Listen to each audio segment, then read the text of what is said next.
Hey everybody, it's Lunar Strategies. It's been a while since we last uploaded.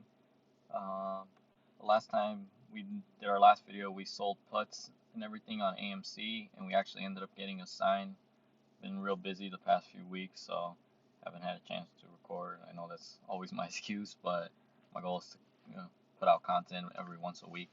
But I wanted to keep an update on the portfolio. Pretty much went into AMC and we ended up getting a sign. So what that meant is we collected our, I think it was like $500, but we now own 1,900 shares because the stock fell below $6, and we own them at $6 a price.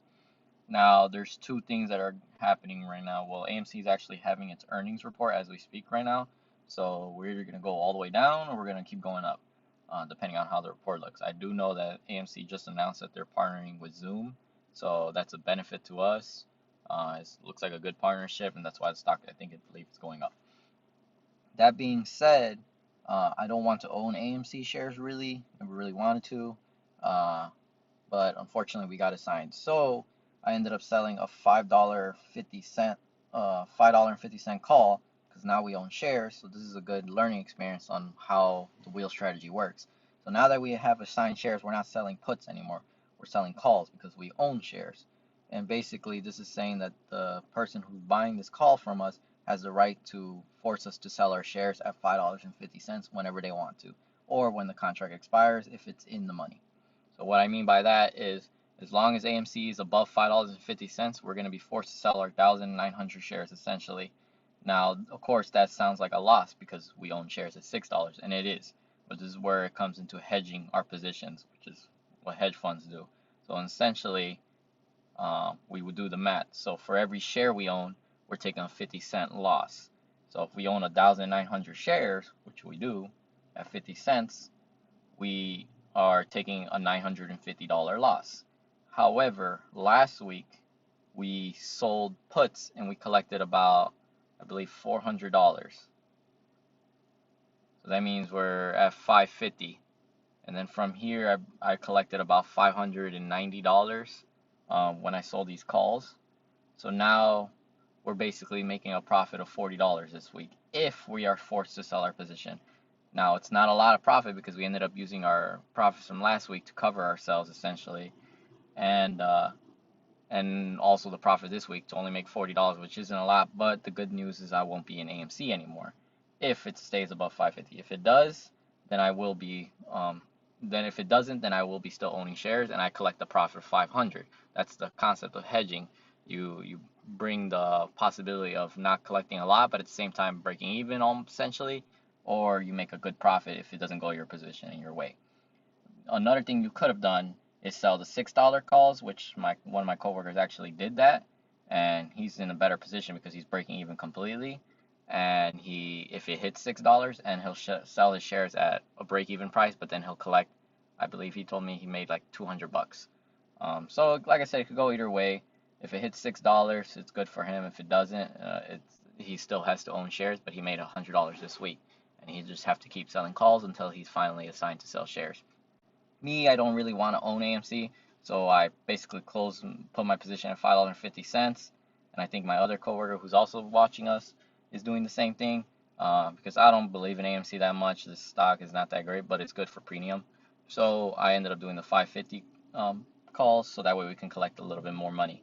So in other words, I collected if the stock stays above $5.50, the total profit from this week and last week will be just about $40. Nothing crazy. I know, but that's just how the stock market works. You can't win always. But the good news is we broke even essentially, and we just keep making more plays. The other side, if the stock stays below 550 and I'm not still selling any shares, yes, we still own shares when we're still down like 900 because of the shares. However, we ended up collecting $500, so we're still break even anyways. And at this point, we just keep selling calls until we're finally kicked out of AMC. Like I said, today's earnings, as you see, the stock is just fluctuating crazily right now. Doesn't know which way it wants to go. We'll see by tomorrow where it stabilizes for the rest of the week. And these calls are for Friday, so it's not a long-term play. But I'll give you an update for sure. I'll do my best to make a video Friday showing the portfolio. The reason why it says down 10,000 is because if you actually waited today, which I should have probably did, and sold these calls, I would have made an extra 400 bucks. As you see, negative 399. I could have made an extra 400 bucks, which would have been nice. But can't time the market. It is what it is. You'll see that as we get to Friday, it'll start to break even back to where we were around the 11,000. It'll literally probably just give me 40 bucks profit. But yeah, that's pretty much it for the week. Um, I'll keep an update. I might even do a video tomorrow showing how the stock is doing and what's the most likely probability.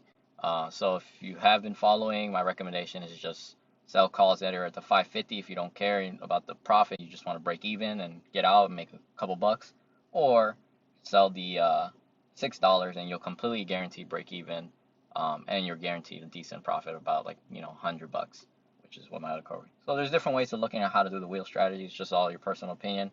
I just don't want to own AMC shares. That's just me. But if I am forced to stick with it still, I mean, hey, at least I made a huger profit, $500, where I only would have made 200 if I sold $6 calls. But yeah, other than that, enjoy the rest of your week, guys. We'll see how we're going. Definitely doing better than the rest of the market, that's for sure. Everybody's just collapsing. It's ridiculous how SPY, Tesla, QQ. I'm a big tech company person when it comes to stocks, and all these stocks are just doing horribly. It's pretty sad, but it's not a good year for us, especially with interest rates going up. Jerome Powell just raised interest rates again, 0.75. So the market's not looking too good for the rest of the year, but it is quarter four, Christmas holiday, so usually quarter four stocks do well just because of earnings. But if profits aren't hitting there, which we'll find out later on at the end of quarter four, then it's not looking too good. But as for our portfolios, we're doing fine. We've grown a lot. Um, so yeah, other than that, sorry again for the long wait for a video. I honestly got to do better with recording the videos while I'm doing the plays, but I'll see you guys on the next video. Like I said, for sure, I'm gonna do my best to do it for Friday, so that way we can actually watch and see what happens at the close. Other than that,